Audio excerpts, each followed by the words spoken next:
En juillet, lorsque nous sommes à environ 151 millions de kilomètres du Soleil, le monde est globalement plus chaud d'environ 2 degrés Celsius qu'en janvier, lorsque nous sommes 5 millions de kilomètres plus près.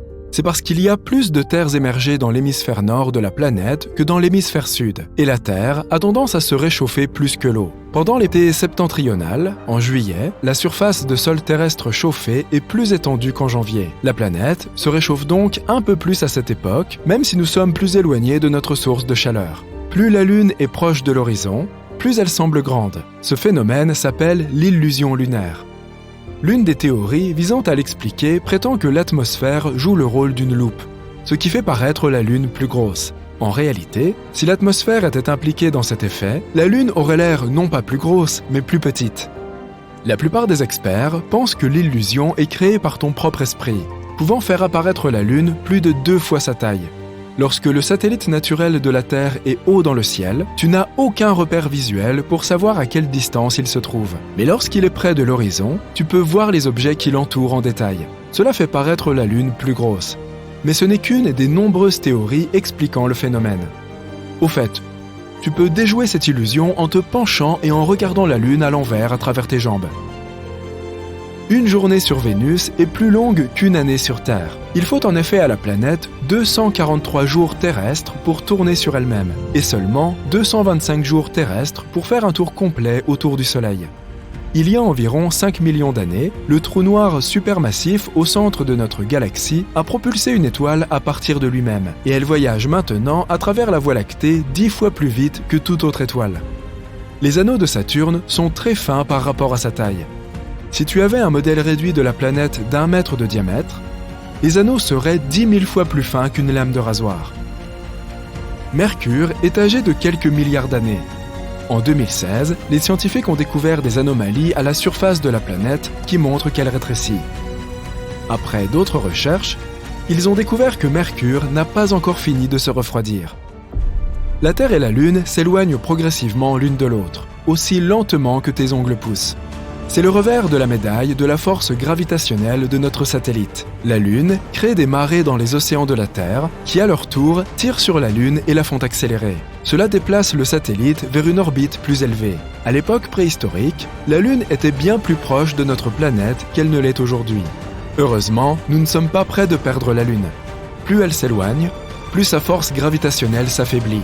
Cela signifie que bientôt, notre planète ne repoussera plus la Lune avec une telle force. Découverte en 2017, Kelt 9b est la planète la plus chaude que nous connaissons. La prochaine fois que tu te plaindras de la chaleur lors d'une journée d'été torride, souviens-toi que les températures de cette planète peuvent atteindre 4300 degrés Celsius. C'est parce qu'elle orbite très près de son étoile, Kelt 9. Cette dernière est bien plus chaude et plus grosse que notre Soleil. Les experts pensent que l'étoile géante pourrait un jour faire s'évaporer la planète entière avec sa chaleur intense. Tout ce qui se trouve sur Terre et tout ce que les gens ont réussi à voir dans l'espace à l'aide de télescopes et d'autres instruments est de la matière normale. Elle est composée d'atomes et de molécules et représente moins de 5% de l'univers. Près des 3/4 de l'univers sont constitués d'énergie sombre. Les astronomes ne sauraient même pas que cette chose existe si, il y a plusieurs décennies, ils n'avaient pas découvert que l'expansion de l'univers ne ralentissait pas. Bien au contraire, elle s'accélérait.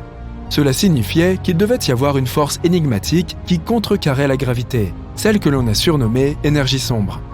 La soudure à froid est un phénomène dans l'espace où 2 pièces du même métal s'assemblent sans effort et sans chaleur. Il y a environ 700 millions d'années, un événement mystérieux s'est produit et pourrait avoir transformé Vénus en ce qu'elle est aujourd'hui.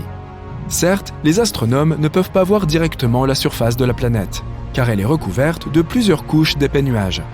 Mais les missions spatiales envoyées sur la planète ont découvert que Vénus est parsemée de volcans crachant du feu, de montagnes massives, d'innombrables cratères et de gigantesques plaines de lave.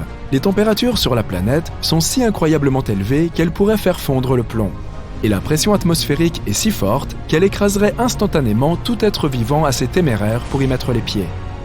Comme si cela ne suffisait pas, l'atmosphère de la planète est remplie de nuages nocifs d'acide sulfurique, dont l'odeur est bien pire que les œufs pourris. le dioxyde de carbone, le principal composant de l'atmosphère de Vénus, ainsi que le tristement célèbre acide sulfurique, créent un puissant effet de serre. Par conséquent, la basse atmosphère et la surface de la planète sont parmi les endroits les plus chauds de tout le système solaire. Les étoiles à neutrons ont la taille d'une petite ville, mais leur masse est environ 1,4 fois celle du Soleil. Elles se forment lorsque des étoiles massives meurent et que leurs noyaux s'effondrent sur eux-mêmes. Le noyau continue à se replier sur lui-même jusqu'à ce que tous les électrons soient écrasés, ne laissant que des neutrons. Cela fait des étoiles à neutrons parmi les objets les plus denses de l'univers.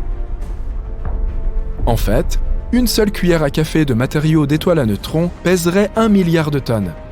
Bien sûr, obtenir cet échantillon et le rapporter sur Terre serait une tâche difficile, car la gravité sur une étoile à neutrons est 2 milliards de fois plus forte que la gravité sur notre planète.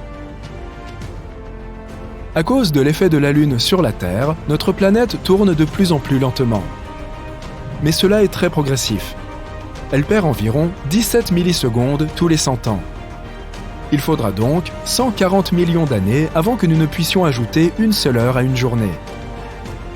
Mais cela signifie aussi que lorsque les dinosaures existaient, les jours ne comptaient que 23 heures. Il y a très peu d'activité à l'intérieur de la Lune. De plus, il n'y a presque pas d'atmosphère autour. C'est pourquoi les scientifiques peuvent retracer les cratères d'impact qui jonchent la surface du satellite sur des milliards d'années. En datant les cratères, les astronomes ont découvert que la Lune, tout comme notre planète, a subi un grand bombardement tardif il y a environ 4 milliards d'années. Cet événement est également connu sous le nom de cataclysme lunaire et a duré plusieurs centaines de millions d'années. Pendant cette période, une quantité anormalement élevée d'astéroïdes sont entrés en collision avec la Terre, Mercure, Mars et Vénus. La toute dernière théorie scientifique en la matière affirme que Vénus aurait pu avoir un climat agréable et stable pendant des milliards d'années avant que quelque chose ne change la donne. Les astronomes ont fait des recherches approfondies et ont construit un modèle d'un monde virtuel semblable à Vénus. Ce modèle a démontré que pendant la majeure partie de son histoire, la planète chaude avait des océans avec de l'eau liquide, des températures adéquates à la vie et des plaques tectoniques stables. En fait, la planète ressemblait à la Terre telle qu'elle était au début de son existence. Les scientifiques supposent que cette période de développement semblable à la Terre a pu durer plus de 3 milliards d'années. Saturne est une planète avec des vents qui se déplacent à plus de 1770 km/h à l'équateur. C'est aussi la planète qui possède les anneaux les plus proéminents. L'atmosphère de Saturne n'est pas vraiment différente de sa surface. Mais plus tu t'enfonces, plus la pression augmente et l'hydrogène devient liquide. Plus loin vers le centre de la planète, ce gaz liquéfié se transforme en hydrogène métallique. Comme Jupiter, Saturne pourrait avoir un noyau rocheux, entouré d'hydrogène et d'hélium. D'un autre côté, même s'il est composé de matériaux rocheux, le noyau peut toujours être liquide. Les humains explorent l'espace depuis plus de 60 ans et leurs efforts ont certainement porté leurs fruits. Toutes les planètes de notre système solaire ont maintenant été explorées, même les planètes naines, Pluton et Cérès. La plupart des explorations ont été réalisées par le programme Voyager de la NASA, qui a débuté en 1977. Voyager 1 et 2 ont recueilli des informations sur les planètes, leurs lunes et leur système unique d'anneaux et de champs magnétiques. Ces vaisseaux jumeaux continuent d'envoyer des données à la Terre, et Voyager 1 est actuellement dans l'espace interstellaire. Le ciel peut sembler assez paisible quand tu le regardes depuis la Terre. Mais la Voie lactée se dirige vers une collision massive avec la galaxie d'Andromède. Dans 4 milliards d'années, tu peux régler ton alarme, ces galaxies se rencontreront et aucune ne survivra. Les étoiles seront écrasées et les constellations seront détruites.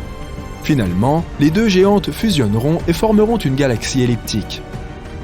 Mais selon National Geographic, notre Soleil et la Terre survivront. Toutes les formes de vie sur Terre auront droit à un spectacle splendide lorsque les galaxies se rejoindront.